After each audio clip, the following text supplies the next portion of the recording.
Guys, mesin cuci ibu ini rusak udah berapa minggu ini kan.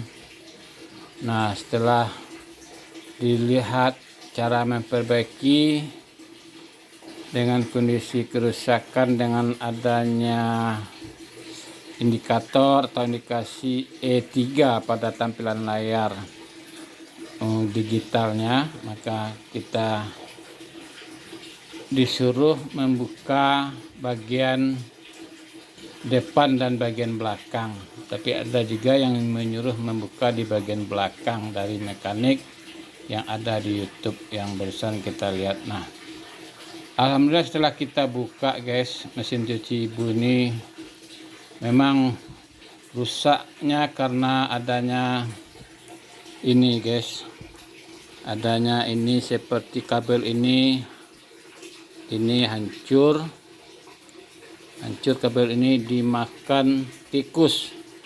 Ini kondisi realnya, dimakan tikus. Kabel ini nggak putus seperti ini guys, nggak putus seperti ini.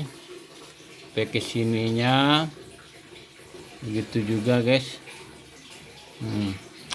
nggak putus begini. Untuk itu guys, kita coba memperbaiki dengan mengganti dengan kabel yang baru.